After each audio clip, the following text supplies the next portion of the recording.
This is a review of the Q Acoustic 3020i, and the I is important and I'll get to that in a second, speakers.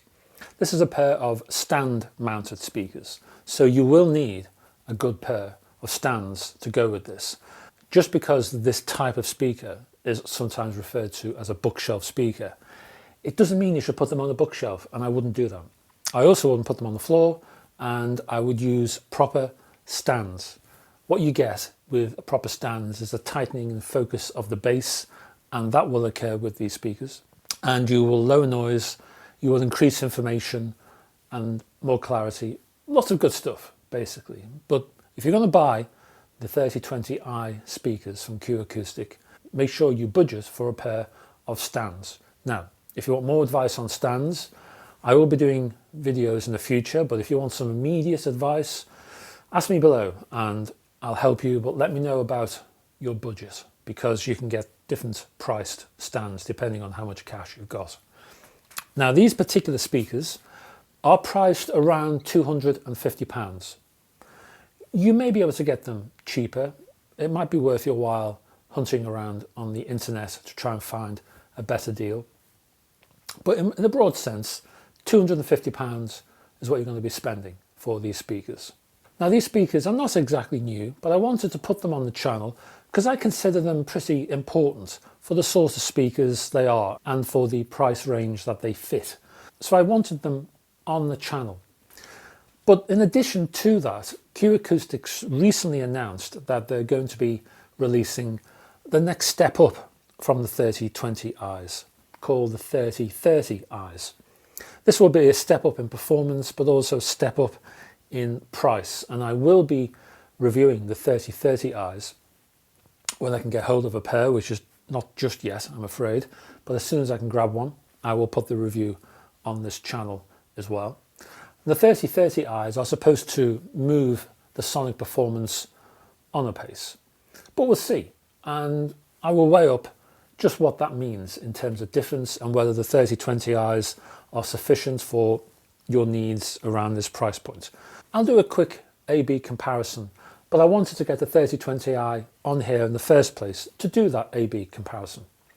So let's concentrate on the 3020i's now. The 3020i is in itself an upgrade from an earlier model just called the 3020. So there was 3020 and now there's the 3020i. When they were both new and both fresh out of the stalls, as it were, the 3020 and the I model both had a similar price. In terms of the 3020, the original 3020s, keep your eye open for these in terms of deals. They're old models now. You may find them old stock in certain retail shops. You may find them for sale on the internet. You may even see nicely looked after models on eBay and the like.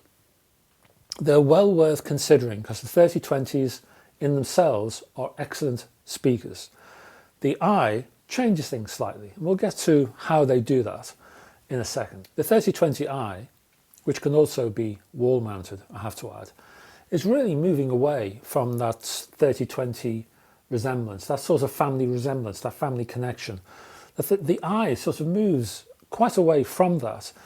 The 3020s look neat and tidy and efficient in their own way, but the 3020i looks absolutely luxurious compared to the original 3020s. The 3020i pair that I had for review looked like a piece of furniture, beautifully finished in wood veneer. They look stunning, absolutely lovely, especially for the price, and we're only talking £250 here. The finish on the 3020i's looked akin to £2,000 worth of speakers, not £250. Because of that, the 3020i is a heavier speaker at 5.5 kilograms. Sensitivity is around 88 decibels, and the actual physicality of the 3020i has now increased.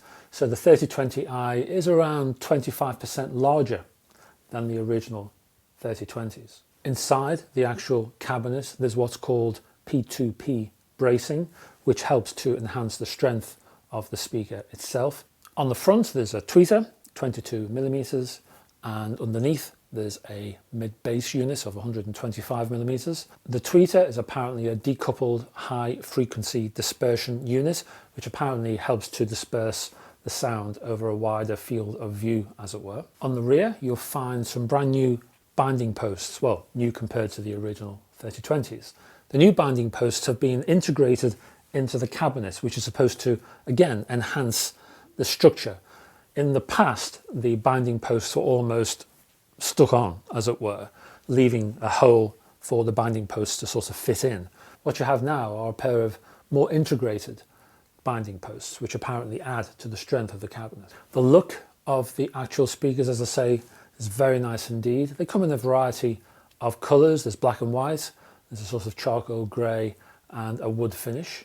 And there's also a chrome bezel around each driver. On the front you can attach a magnetic grille, but during the tests I removed the grille and just tested the speakers bare, as it were. I actually compared the 3020i to the 3020 just to see what the differences were.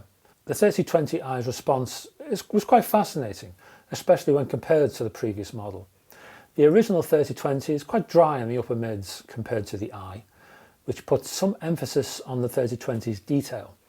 That is, there's a slight claustrophobic quality to the original 3020, which enables the ear to pick up finer detail on the right channel strumming guitar of my Nat King Cole test record and certain areas of Cole's vocal. So one of the test discs for this review I used was by Nat King Cole, and he sang a song called Love, and he says each letter of the word and then he extemporizes on each letter. He sings the letter, there's a little bit of a sustain, and then he finishes with a sort of bass, almost like a bass growl at the end of the letter. And there's a little bit of vibrato in that growl.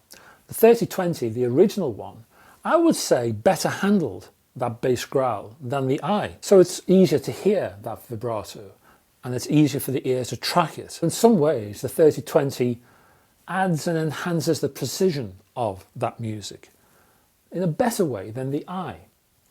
That said, the i brings a whole host of other advantages to the party. To begin, there's a slight sweetness in the mid-range from the i and a smooth aspect which gives the impression of the music flowing with zero friction. The rhythms just ease by like a lazy river on a summer's day. It's quite mesmeric. Next, the 3020i adds a sense of air and space where there was relatively little with the original 3020 speakers. This means that the mix is better translated in terms of natural reverb. For example, there was a lot more reverb off the Cole voice from the 3020i design via the backing orchestra. Thirdly, the structure of the soundstage is much more superior with the 3020i speakers. What I mean is the soundstage is just as good on the 3020i as it is on the 3020 originals, but the i models add extra dimensions, and that also includes a 3D aspect, that third dimension. So there's that extra dimensionality, there's more space, there's more structure, there's a bigger room for the music to work within using the 3020i's. There's less of that on the original 3020. Finally, there's a greater sense of tonality via the 3020i speakers. Piano has a realistic complexity, brass has a humanistic vibration during crescendos, while the upright bass presents a startling resonance which tells the ear that the double bass is a big box basically. I also played some prog rock. I played an LP by Greenslade. This is one called Time and Tide from 1975 I think it was. There was a slight warmth to the drums on this LP, but there was also an enhanced organic tonality, an organic realism from the drums. There was one point on one of the tracks where the drummer almost lazily hit each drum. So he was moving from drum to drum, and the 3020i tracked and recognized and translated each drum type as it was hit along the kit. So you could hear, it wasn't just bass, bass, bass, bass, bass. It was this type of drum. Now this is a different type of drum. Oh, now he's hitting yet another type of drum. And you could hear those slight tonal differences as each drum was hit. Again, when the piano was played, you got the feeling of this resonance, this massive, because the piano is a big thing and it's all made out of, well, there's an awful lot of wood in there.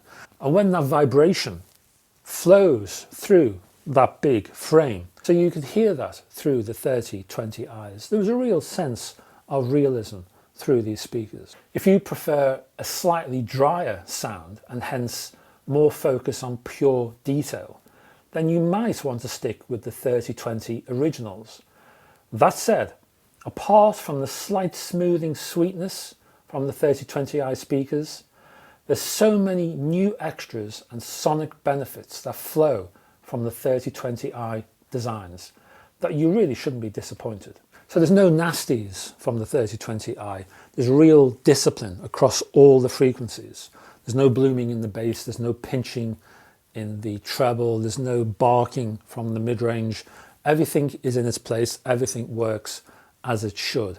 And that tonal realism gives the sound a very expensive feel, as does the look of the actual structure of the speakers. So it's a win-win situation here. So for the look and also the price, these speakers are an absolute steal.